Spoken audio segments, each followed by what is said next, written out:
ये शासनपति शर्मन भगवान महावीर स्वामी की, चारित्र चूड़ामणि गुरुदेव श्री माया राम जी महाराज जी की। मुझे भगवान वो दिल दे कि जिसमें प्यार तेरा हो।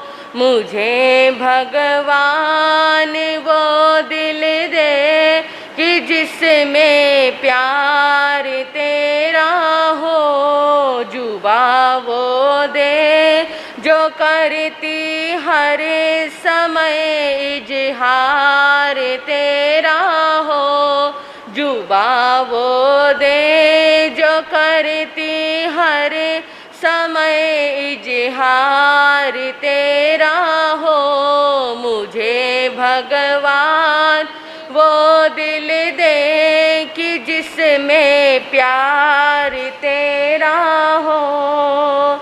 मुझे वो बख्श दे आँखें जिन्हें हो जुस्तजू तेरी। मुझे वो बख्श दे आँखें जिन्हें हो जुस्तजू तेरी।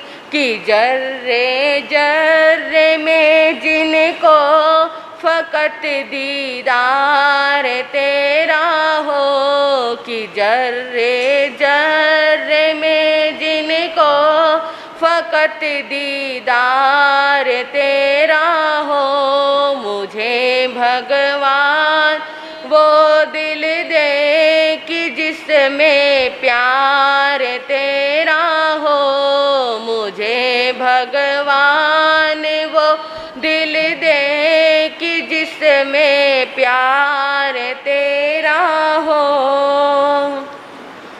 मेरा साथी जमाने में बनाना उसको है भगवन। मेरा साथी जमाने में बनाना उसको है भगवन। दया हो जिसके दिल में और सेवादार तेरा हो। दया हो जिसके दिल में और सेवादार तेरा हो। मुझे भगवान वो दिल दे कि जिसमें प्यार तेरा हो। मुझे भगवान वो दिल दे कि जिसमें प्यार तेरा हो। मुझे देना अगर संगत तो देना अपने प्यारों की। मुझे देना अगर संगत तो देना अपने प्यारों की। कि जिनको हर समय विश्वास और इत्बार तेरा हो। कि जिनको हर समय विश्वास और इत्बार तेरा हो। मुझे भगवान वो दिल दे कि जिसमें प्यार तेरा हो। मुझे भगवान वो दिल दे कि जिसमें प्यार तेरा हो।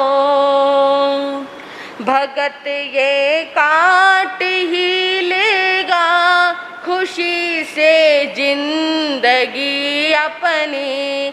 भगत ये काट ही लेगा खुशी से जिंदगी अपनी। कृपा का हाथ जब सर पे मेरी सरकार तेरा हो। कृपा का हाथ जब सर पे मेरी सरकार तेरा हो। मुझे भगवान वो दिल दे कि जिसमें प्यार तेरा हो। मुझे भगवान वो दिल दे कि जिसमें प्यार तेरा हो।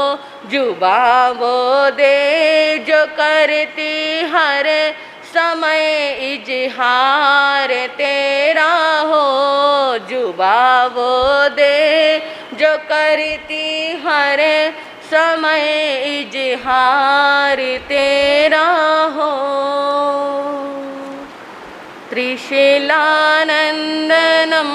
प्रभु परमेश्वरं, त्रिशैलानंदनं प्रभु परमेश्वरं, स्वीकारो प्रभु मेरा आमंत्रणं, स्वीकारो प्रभु मेरा आमंत्रणं। वीर अतिवीर की धीर गंभीर की, वीर अतिवीर की धीर गंभीर की, सन्मति वीर की जय हो महावीर की, सन्मति वीर की जय हो महावीर की, सन्मति वीर की जय हो महावीर की। अनंत उपकारी शासनपति शर्मन भगवान महावीर स्वामी को अनंत अनंत वंदन करने के पश्चात परम पूज्य परम श्रद्धेय मेरी आस्थाओं के सुमेरु शिखर पूज्य गुरुदेव एवं मेरे जीवन के निर्माता श्री गुरनी जी महाराज के पवित्र पावन चरण कमलों में रहकर जो कुछ भी मैं अपनी अल्प बुद्धि द्वारा ग्रहण कर रही हूँ वह आपके समक्ष कहने का प्रयास करूँगी। उपस्थित धर्म प्रेमी श्रोतागण, वीतराग महाप्रभु की मंगलमयी स्तुति आपके समक्ष चल रही है, जिसमें आप छठी गाथा को श्रवण कर रहे हैं। भगवान महावीर के 27 महागुणों का इसमें जिक्र आया। हम दूसरे महागुण की चर्चा कर रहे हैं और वो दूसरा गुण है अप्रतिबद्ध विहारी। अप्रतिबद्ध, जिसके ऊपर कोई भी प्रतिबद्ध ना हो, किसी तरह का बंधन ना हो, किसी तरह की रोक ना हो, ऐसा वो अप्रतिबद्ध विहारी। जिसके ऊपर बंधन है, जिसके ऊपर चिंता है, बंधुओं वो अप्रतिबद्ध विहारी नहीं हो सकता। अप्रतिबद्ध होने के लिए अपने आप को सारे संसारी बंधनों से मुक्त करना होता है। जब इंसान को, ये वो अवस्था है, ये कौन सी अवस्था है, कब आती है?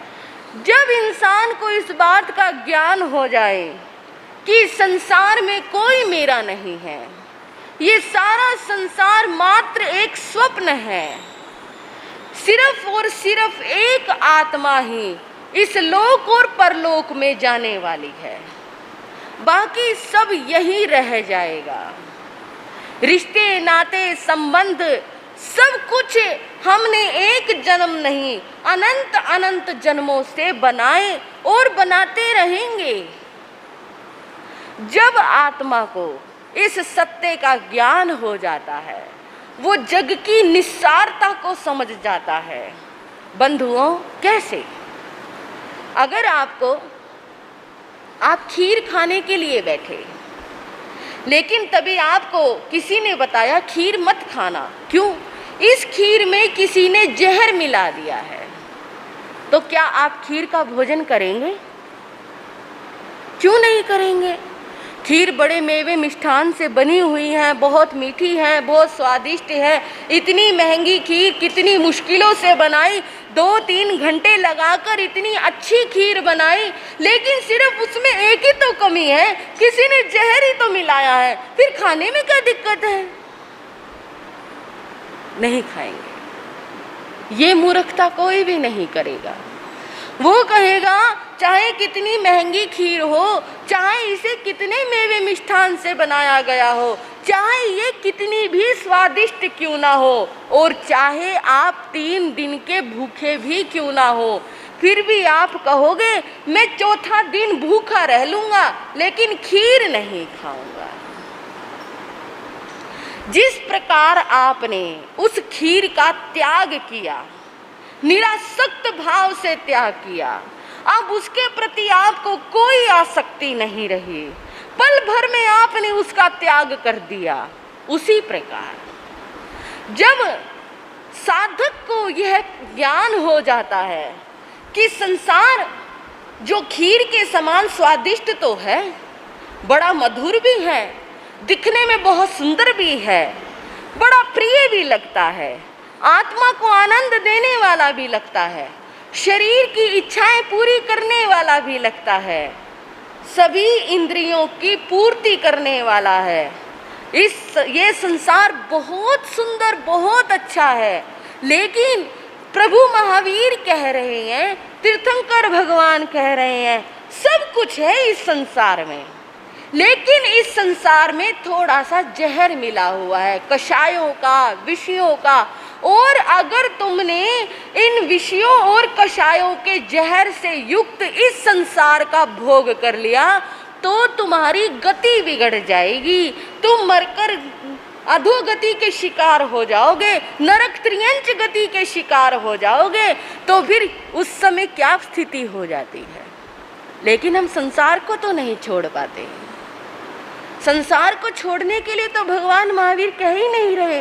संसार को नहीं छोड़ना, संसार में रही हुई आसक्ति को छोड़ना है, विषय कषायों को छोड़ना है, प्रमाद को छोड़ना है, जो जिन्होंने हमारी आत्मा को अनंत अनंत जन्मों से जकड़ा हुआ है, उसे छोड़ना है। नहीं छोड़ पाते। कुछ भव्य जीवात्माएं, हलुकर्मी जीवात्माएं ऐसी होती है जो छोड़ देती हैं, और जब समझ जाती है कि प्रभु ने बिल्कुल सही कहा, वो छोड़कर अप्रतिबद्ध विहारी बन जाती है, कुछ नहीं समझती, उनका फिर एक नया चक्र शुरू हो जाता है, वो संसार में भटकती रहती है। लेकिन सत्य का ज्ञान होना बहुत जरूरी है। बंधुओं, एक कथा आपने बहुत बार सुनी होगी, राजा भर्तृहरि की। बड़े न्यायप्रिय राजा थे,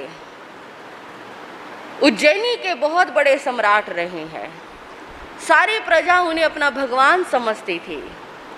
उनकी एक रानी थी जिसका नाम था पिंगला रानी। बहुत प्रेम करते थे राजा भर्तृहरि अपनी रानी पिंगला से। प्रेम की परिभाषा, एक तो प्रेम करना और एक अंधा प्रेम करना। प्रेम है तब तक तो ठीक है, लेकिन यदि वो प्रेम अंधा हो जाए तब गलत हो जाता है। बंधुओं, भर्तृहरि राजा अपनी रानी से अंधा ही प्रेम करते थे। उन्हें वो बहुत प्रिय थी। उन्हें ऐसा लगता था कि मेरी महारानी की जो भी इच्छा हो, वो जिस भी वस्तु की मांग करे, उसके मांगने से पहले मैं उसे ला कर दे दूं। बड़ा ख्याल भी रखते थे उसका। एक दिन महाराजा भर्तृहरि राजसभा में बैठे हुए थे। एक ज्योतिषी आया, एक ऋषि आया, और वो ऋषि महाराज को कुछ भेंट देने के लिए आया। कहने लगा, महाराज आपकी जय हो, विजय हो। महाराज ने भी उन्हें वंदन नमस्कार किया, क्योंकि ऋषि थे, महात्मा थे। वो अपने सिंहासन से खड़े हुए। उन्होंने कहा, ऋषिवर कैसे आना हुआ? कहते, महाराज आज मैं आपको एक भेंट देने के लिए आया हूँ। कैसी भेंट? मेरा अहोभाग्य है जो आप मुझे देने के लिए आए।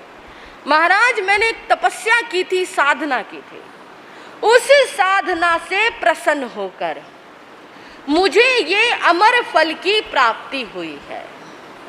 ये फल एक विशेष प्रकार का है, ये देवताओं द्वारा प्रदत्त है। जो भी व्यक्ति इस अमर फल को खा लेगा वो कभी अपने जीवन में बूढ़ा नहीं होगा, वो हमेशा नौजवान ही रहेगा, उसे कभी रोग नहीं लगेंगे, उसका शरीर जैसा है जवानी में वैसा का वैसा ही रहेगा। महाराज, मैं तो ऋषि हूँ, सन्यासी हूँ, मुझे इस फल को खाने की कोई आवश्यकता नहीं है। आप राजा हैं, आप प्रजा का कल्याण करते हैं, प्रजा आपको भगवान समझती है, इसलिए ये फल मैं आपको भेंट करने के लिए, आप इस फल को ग्रहण करें और निर्विघ्न होकर, निरोगी होकर आप प्रजा का कल्याण करें। राजा ने उस फल को लिया, अपने माथे पर लगाया, बड़ा प्रसन्न हुआ। लेकिन राजा जैसे ही उस फल को खाने लगा,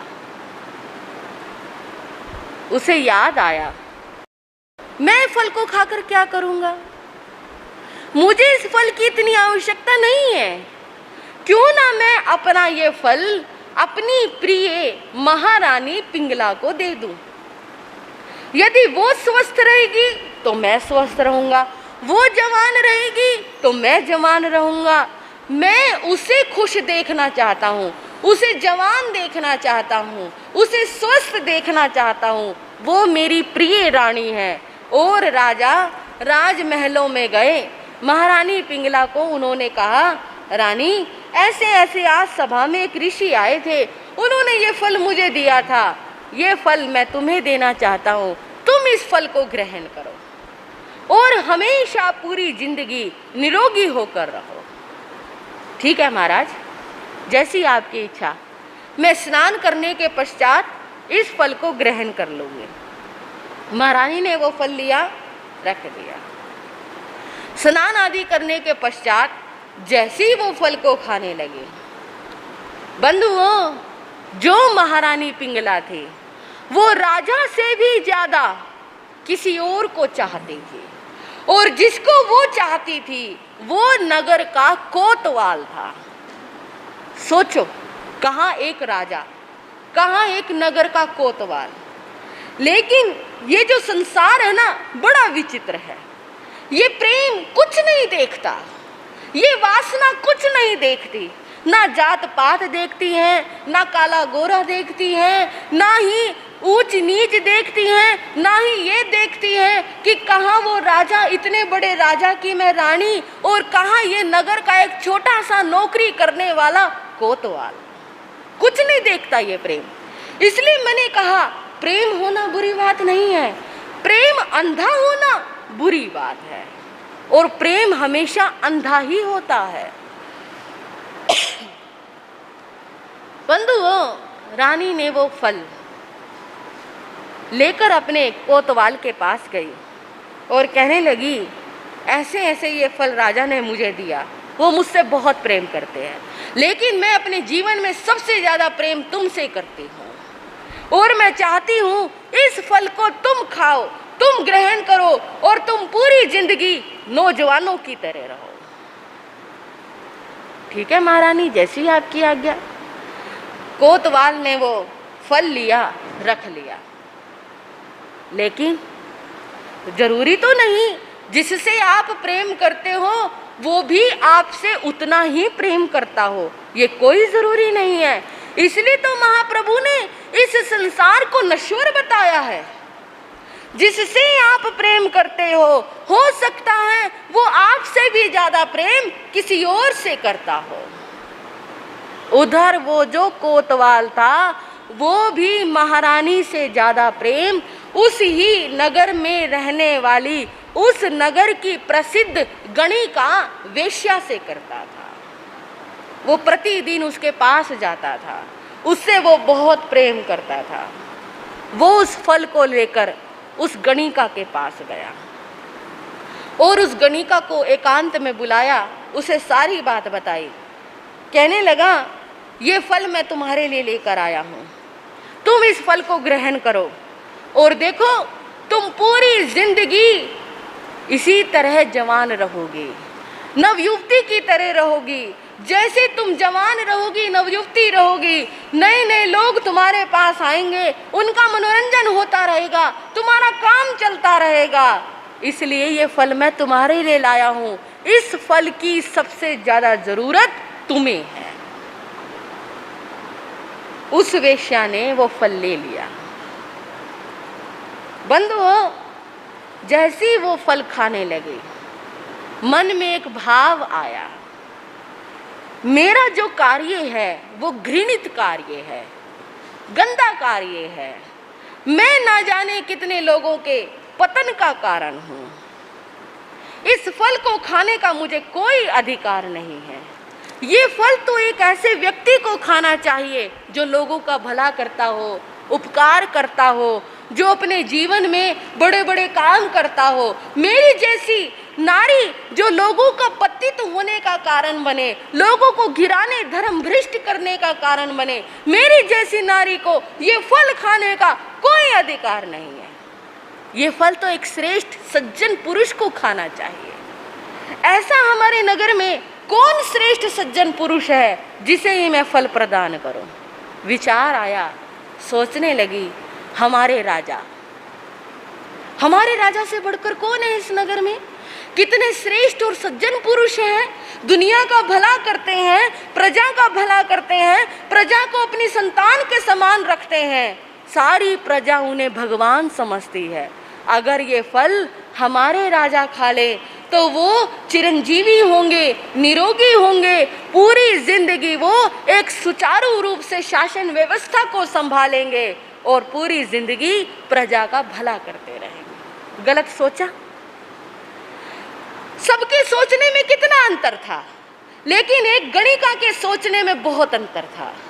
उसने वो फल उसको दिया जो लोगों का भला करता हो। अपने से ज्यादा प्रेमी को नहीं दिया। उसने वो फल ऐसे व्यक्ति को देने को सोचा कि जो पूरी जिंदगी लोगों का भला करता रहे। वो फल लेकर राजा के पास आई। चक्र जहां से शुरू हुआ था वहीं समाप्त हो रहा। जैसे ये चक्र चल रहा है, इंसान सोचता है मेरी गलती पकड़ी नहीं जाएगी, इंसान ये सोचता है कुछ नहीं होता, लेकिन नहीं बंधुओं, सामने वाले व्यक्ति को पता तो लग जाता है, वो कुछ ना बोले बात अलग है। फल लेकर राजा के पास आई, कहने लगी, महाराज आज मैं आपको कुछ भेंट देने के लिए आई हूँ। आप मुझे क्या भेंट देना चाहती हैं? मैं ये अमर फल लेकर आई हूँ। सुना है जो भी इस अमर फल को खाता है अमर हो जाता है। महाराज आप तो प्रजा की भलाई करते हैं, लोगों का भला करते हैं, महाराज ये फल आप ग्रहण कीजिए। राजा ने जैसे ही वो फल लिया, लेते ही पैरों के नीचे की जमीन खिसक गई, आंखें चुंधिया गई। ये मैं क्या देख रहा हूँ? ये फल तो वही फल है जो मैंने अपनी रानी को दिया था। ऋषि ने मुझे दिया, मैंने अपनी रानी को दिया। उस गणिका से पूछा, तुम्हारे पास ये फल कहाँ से आया? महाराज मुझे मेरे प्रेमी ने ये फल दिया था। कौन है तुम्हारा प्रेमी? महाराज नगर का कोतवाल मुझसे बहुत प्रेम करता है। राजा को सारी बात समझ में आ गई। मैंने रानी को दिया, रानी ने कोतवाल को दिया, कोतवाल ने गणिका को दिया, और गणिका के विचार देखो कितने अच्छे हैं, वो फल मुझे देने के लिए आई। संसार कैसा है ना, सिंहासन पर बैठे बैठे देखो उन्हें पूरे संसार का स्वरूप का ज्ञान हो गया। मैं पट्टे पर बैठकर आपको कितना सुनाती रहूं, संसार नश्वर है, संसार में कोई अपना नहीं है, परिवार धोखेबाज है। कहते हैं इंसान को सबसे ज्यादा धोखा दूसरों से नहीं अपने से मिलता है। इस देश में जब जब हमले हुए तब तब मुगलों ने और अंग्रेजों ने हमले कम किए, हमारे देश के गद्दारों ने सबसे ज्यादा हमले हमारे देश में किए। जब जब ये गद्दार अंग्रेजों के साथ, मुगलों के साथ मिले, तब तब हमारा देश गुलामी की ओर बढ़ता चला गया। अगर हमारे देश में गद्दार ना होते बंधुओं, तो क्या मुगल और क्या अंग्रेज, किसी की हिम्मत नहीं थी जो हमारे देश की तरफ आंख उठाकर भी देख लेता। सबसे ज्यादा इंसान को खतरा बाहरी दुश्मनों से नहीं है, सबसे ज्यादा इंसान को खतरा है अपने अंदर के दुश्मनों से। यदि कहीं पर भी लड़ने के लिए जाओ तो सबसे पहले ये टटोल लेना कि तुम्हारे अंदर तुम्हारा अपना कोई तुम्हारा दुश्मन तो नहीं, तुम्हारा गद्दार तो नहीं। क्योंकि बाहरी दुश्मनों से लड़ाई करोगे तो आसान होगी, लेकिन अंदर के दुश्मनों से कैसे लड़ोगे? जो बाहरी दुश्मन है वो छाती पर वार करते हैं और जो अंदर के दुश्मन हैं वो कमर पर वार करते हैं। बंधुओं, राजा ये बैठे बैठे सोच रही हैं, संसार कैसा है।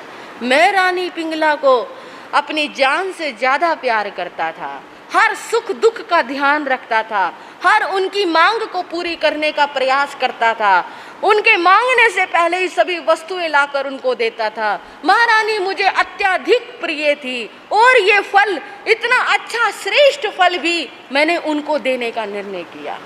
लेकिन महारानी मुझसे भी ज्यादा किसी और से प्रेम करती है।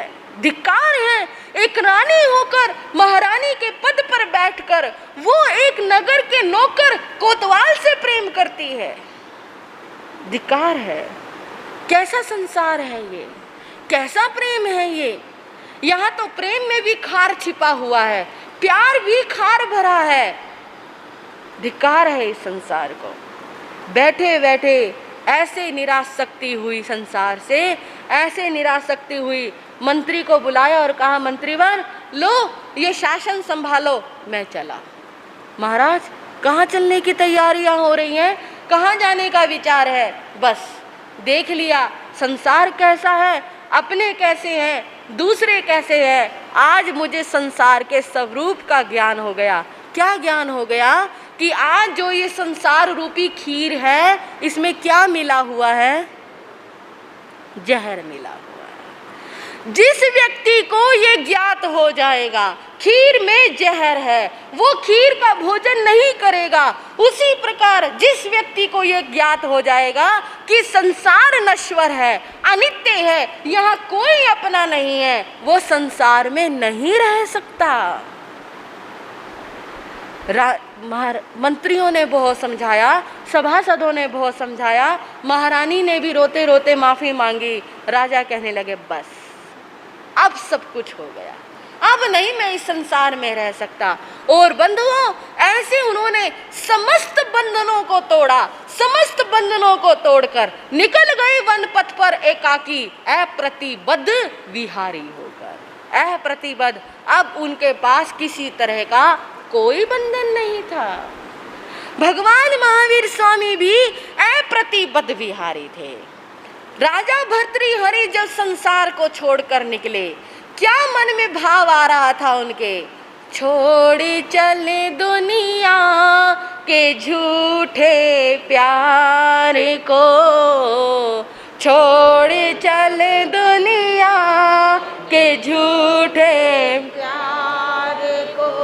आग में जलते हुए संसार को, आग में जलते हुए संसार को, छोड़ चले दुनिया के झूठे प्यार को, छोड़ चले दुनिया के झूठे प्यार को।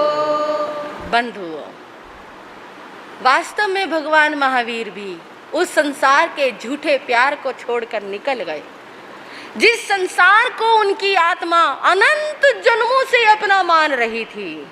लेकिन इस जन्म में उन्हें ज्ञान हुआ यहाँ कोई अपना नहीं है, और वो ऐसे निकले अप्रतिबद्ध विहारी हो गए। मैंने आपको कहा था, जो महावीर से जुड़ जाता है वो कुछ नया करता है। वो प्रेम में फेल हो जाए तो आत्महत्या नहीं करता। आजकल क्या कर रहे हैं लोग? धोखा मिल गया तो फांसी लगा ले, किसी ने छोड़ दिया तो फांसी लगा ले, किसी ने प्रेमी ने छोड़ दिया तो जहर खा लिया। किसी ने धोखा दे दिया तो फांसी के फंदे पर चढ़ गए। ये कायर लोगों की पहचान है, ये बुजदिल लोगों की पहचान है। भगवान महावीर का जो धर्म है वो शूरवीरों का धर्म है। यहाँ यदि धोखा मिलता है तो सद्बुद्धि आती है, अपने पराये का ज्ञान हो जाता है, और ऐसा व्यक्ति आत्महत्या नहीं करता। ऐसा व्यक्ति भर्तृहरि की तरह संसार छोड़कर, शूरवीरों की तरह संसार मार्ग को छोड़कर मोक्ष मार्ग की तरफ बढ़ जाता है, क्योंकि भगवान का धर्म शूरवीरों का धर्म है। मरना क्यों? किस बात का मरना बंधुओं? ये जन्म, मनुष्य जन्म किसी के लिए मरने के लिए नहीं मिला, किसी के प्रेम में फांसी लगाने के लिए नहीं मिला, किसी के प्रेम में जहर खाने के लिए नहीं मिला। भगवान तो शुरू से कह रहे थे यहाँ सब कुछ नश्वर है, फिर भी हम इसको अपना समझ कर बैठे। शूरवीरता तो इस बात में है, यदि तुम्हें कोई एक बार छोड़े तुम उसको 1000 बार छोड़कर उस मार्ग से निकल जाओ, उस मार्ग पर बढ़ो जहां भगवान महावीर ने आपको बताया। किसी के लिए अपने मनुष्य जन्म को खोना ये कौन सा एक अच्छी और श्रेष्ठ बात है? ये तो सबसे बड़ी मूर्खता है, समझदारी वाली बात नहीं है। भगवान महावीर स्वामी ने संसार के स्वरूप को समझा, अप्रतिबद्ध विहारी हुए, निकल गए मोक्ष मार्ग पर, सभी बंधनों से रहित थे, अंदर के भी और बाहर के भी। अंदर के कषायों, राग द्वेष ग्रंथियों से भी रहित थे, बाहर के बंधन यानी परिग्रह के सभी बंधनों से मुक्त थे। परिग्रह ऐसा कि कपड़ा तक भी उनके तन पर नहीं था, कपड़ा भी उनकी साधना में बाधक नहीं बन रहा था। ऐसे उन्होंने समस्त बंधनों को त्याग कर अप्रतिबद्ध विहारी हुए। और उस विहार में भी देखो, अप्रतिबद्ध विहारी होने के बाद भी मेरे द्वारा किसी को कोई तकलीफ ना पहुंचे, किसी को दुख ना हो, किसी को कष्ट ना हो, प्रभु महावीर इस बात का बहुत ध्यान रखते थे। एक बार भगवान महावीर स्वामी मोराक सन्निवेश में पहुंचे। वहां पर उन्होंने नगर के बाहर एक वृक्ष के नीचे ध्यान लगाया, साधना में खड़े हुए थे। लोग आते जाते उनको देखते। ये व्यक्ति सुबह भी खड़ा था, ये व्यक्ति रात को भी खड़ा हुआ है, ये व्यक्ति दिन में भी खड़ा रहता है, सारे दिन ये व्यक्ति खड़ा ही रहता है। कितनी महान साधना! बारिश आए तो, आंधी आए तो, धूप पड़े तो, कैसा भी परिशह उपसर्ग आए, ये सन्यासी विचलित नहीं होता। अब ऐसे व्यक्ति के प्रति श्रद्धा उत्पन्न हो जाती है। लोगों को भी प्रभु महावीर जानते नहीं थे वो भगवान महावीर को, लेकिन उनकी साधना से प्रभावित होकर उनके प्रति श्रद्धा उत्पन्न हुई, और ऐसी श्रद्धा उत्पन्न हुई लोग उनके दर्शन करने के लिए आने लगे। और भगवान महावीर की तो कृपा ही अलग है, वो किसी को हाथ उठाकर आशीर्वाद दे तभी कृपा बरसेगी, नहीं, उनके तो दर्शन ही मंगल रूप है। उनको तो जो देख ले वही मंगल रूप है बंधुओं। जो भी व्यक्ति भगवान के दर्शन करने आता, यदि वो बीमार होता, उनके दर्शन करके वो स्वस्थ हो जाता। वो अपने गांव में जाकर 4 लोगों को बताता, अरे बाहर एक सन्यासी खड़ा हुआ है, उसके दर्शन किए थे मैंने, मैं स्वस्थ हो गया, जा तू भी दर्शन करके आ। उनका जो आभा मंडल था वो इतना विशुद्ध, परम शुद्ध था, जो भी उस आभा मंडल में प्रविष्ट होता था वही स्वस्थ हो जाता था, उसी के विषय विकार समाप्त हो जाते थे, उसी की चिंताएं दूर हो जाती थी, उसी की परेशानियां दूर हो जाती थी। लोगों की लाइन लग गई, किसी का कोई काम नहीं बन रहा हो, भिक्षु के पास गया, दर्शन किए और मन में कामना की मेरा ये काम बन जाए। प्रभु ने आशीर्वाद दिया या नहीं दिया इस बात का कोई अर्थ नहीं था, उनकी सेवा में रहने वाले देवता आशीर्वाद देते थे, काम बन जाता था। भगवान की कृपा ऐसी थी। बंधुओं, यहाँ मैं एक बात कहना चाहूंगी आपसे। हर इंसान सोचता है भगवान महावीर का नाम लो वो आएंगे आपका दुख दूर करेंगे, भगवान पारसनाथ का नाम लो वो आएंगे आपका दुख दूर करेंगे। नहीं नहीं, भगवान तो मोक्ष में विराजमान है, वो कैसे आएंगे, कैसे आपका दुख दर्द दूर करेंगे? भगवान तो सिद्ध बुद्ध मुक्त हो चुके हैं, लेकिन हाँ, उनकी सेवा में जो रहने वाले देवी देवता है, जो सम्यक्तवी देवी देवता है, वो अवश्य आते हैं। वो अवश्य जो उनकी स्तुति करता है, जो उनकी भक्ति करता है, जो उनकी उपासना करता है, उनके दुखों को दूर करते हैं। आप ये मानते हो कि इस पूरे संसार में वाणव्यंतर देवी देवता रहते हैं? हाँ जी, मानते हो। वाणव्यंतर देवी देवताओं का निवास है, ये भी मानते हो। और वाणव्यंतर देवी देवता इस संसार में भ्रमण करते रहते हैं, उनके लिए कोई रोक टोक नहीं है। क्या पता कोई वाणव्यंतर देवी देवता किस स्थानक में, किस समय, कहाँ पर आकर बैठ जाए। कहीं महावीर कथा चल रही हो, कहीं नवकार मंत्र का जाप चल रहा हो, कहीं कोई स्तोत्र चल रहा हो, कहीं शास्त्र स्वाध्याय चल रहा हो, तो ऐसे उस शास्त्र स्वाध्याय को सुनकर, प्रवचन को सुनकर, जाप को सुनकर देवी देवता आकर्षित होते हैं। यदि वो सम्यक्तवी हो तो वो वहां पर आकर बड़े ध्यान से उस चीज को सुनते रहते हैं।